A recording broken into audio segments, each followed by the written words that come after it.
ये मेरा पर्सनल है एज बुबागरा। पार्टी से बड़ा अपना जाति होता है और मैं ये बात अच्छे तरीके से समझता हूँ। आज अगर हम लोगों को गवर्नमेंट ऑफ इंडिया कुछ देता है तो ये सिर्फ मोथा के लिए नहीं है, ये तिपरसा के लिए है।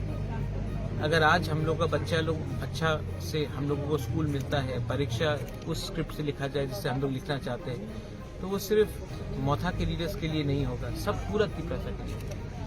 आज अगर गवर्नमेंट ऑफ इंडिया हम लोगों को पट्टा देता है, जमीन के लिए अधिकार देता है, 95% हानि भूसा भूमि है। अगर ये जमीन का अधिकार मिलता है तो सिर्फ मोथा का लीडर्स के लिए नहीं, सबके लिए। तो मैं क्या चाहता हूँ? मैं चाहता हूँ कि हमारा कम्युनिटी जिसके संग हमारा परिवार ने इतने साल से हम लोग एक रहे, उनको कुछ नहीं।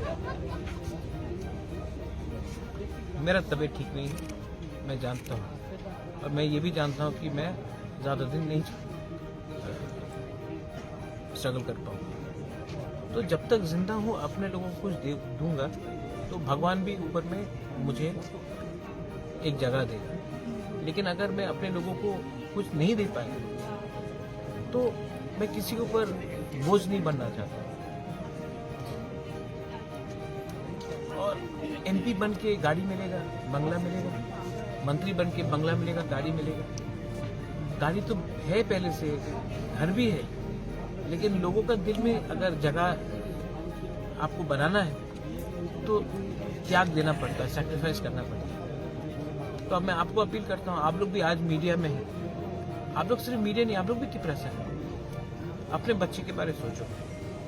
मेरा तो कोई परिवार नहीं है, मेरा कोई फैमिली नहीं है, लेकिन मैं चाहता हूँ कि जो कष्ट आप लोग ने देखा है, जो आपके माँ बाप ने देखा है, वो आपको बच्चा को नहीं देखना चाहिए। बस वही मैं सबसे अपील करता हूँ। कोई भी हो, पार्टी इम्पोर्टेंट नहीं है, आप लोग आओ, सपोर्ट करो। और गवर्नमेंट ऑफ इंडिया को भी समझना चाहिए ये आप लोग हम लोगों को इग्नोर करके सबका साथ सबका विकास नहीं कर सकते बस। और किसी के अगेंस्ट में नहीं है हम लोग नहीं बोल रहे हैं कि जो आए हैं उनको बाहर करो, जो है आगे है। लेकिन आने वाले दिन में बांग्लादेश से अगर और लोग आएंगे, आने वाले दिन में और हम लोग के ऊपर प्रेशर पड़ेगा, तो हम लोगों का क्या फ्यूचर है, उसके बारे में तो चिंता करना चाहिए। बस यही मैं बोलूँ। Thank you.